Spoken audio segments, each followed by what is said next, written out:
Tepangkeun nami sim kuring Gilang Romazan ti kelas 12 IPS 2. Di dia abdi bade ngadugikeun hiji monolog nu judulna Ramal karya Denny Afajar. Ngaran kuring Ramal ngan sakitu-kituna. Eueuh papanjangna. Kuring teu nyaho naon pangna kuring di ngaranan Ramal. Kuring ge moal protes pada ngaran kuring lain Obama atawa Lionel Messi.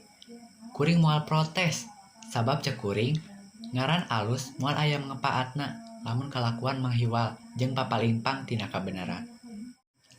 Kuring oge moal protes pada batur sok nyarebut gelo ka kuring. Padahal cek rasa waras kuring teh. Cek kuring jejeg kuring teh. Batur wae sok nyebut otak miring atawa kurang saeundan ka kuring. Padahal kuring mah ajeg teu miring teu sinting. Padahal cek kuring loba nu leuwih gelo tibatan kuring. Anu gelo mah tuh anu sok malingan duit negara. Nu gelo mah tuh anu resep ngagasap harta jeung ngarebut hak rakyat. Nu gelo mah tuh pamimpin anu norek tara ngadenge rakyat anu ngajerit teu bisa dahar. Nu gelo mah tuh pamimpin nu ngahaja meungpeun tina kakaayaan rakyatna anu sagala kekurangan. Nu gelo mah tuh pamimpin nu teu bisa mingpin. Nu gelo mah tuh pamimpin anu lakuna lain turutaneun. Teu gampang deuleu jadi pamimpin teh. Gede deuleu tanggung jawabna jadi pamimpin mah. Ye, teu sagawayah deuleu jadi pamimpin mah. Teu kabeh deuleu bisa jadi pamimpin. Nu mata kuring mah sok seuri mun ningali anu ngantri pada hayang jadi pamimpin. Nu mata kuring mah sok ngabarakatak mun aya nu teterejelan hayang jadi pamimpin. Tah lain teu waras ngaranna lamun kabeh hayang jadi pamimpin.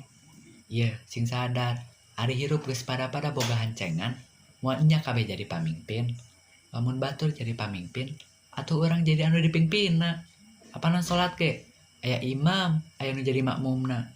Jadi rakyat ge lamun bener jeung bager mah apan leuwih hade darajatna tibatan pamimpin anu kacrut.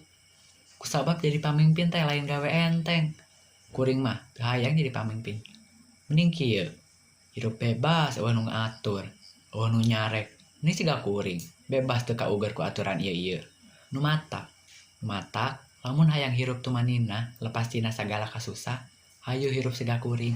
Wassalam. Mung sakitu monolog anu tiasa ku abdi didugikeun. Hapunten bilih aya kalepatan. Wabillahi taufik wal hidayah. Wassalamualaikum warahmatullahi wabarakatuh.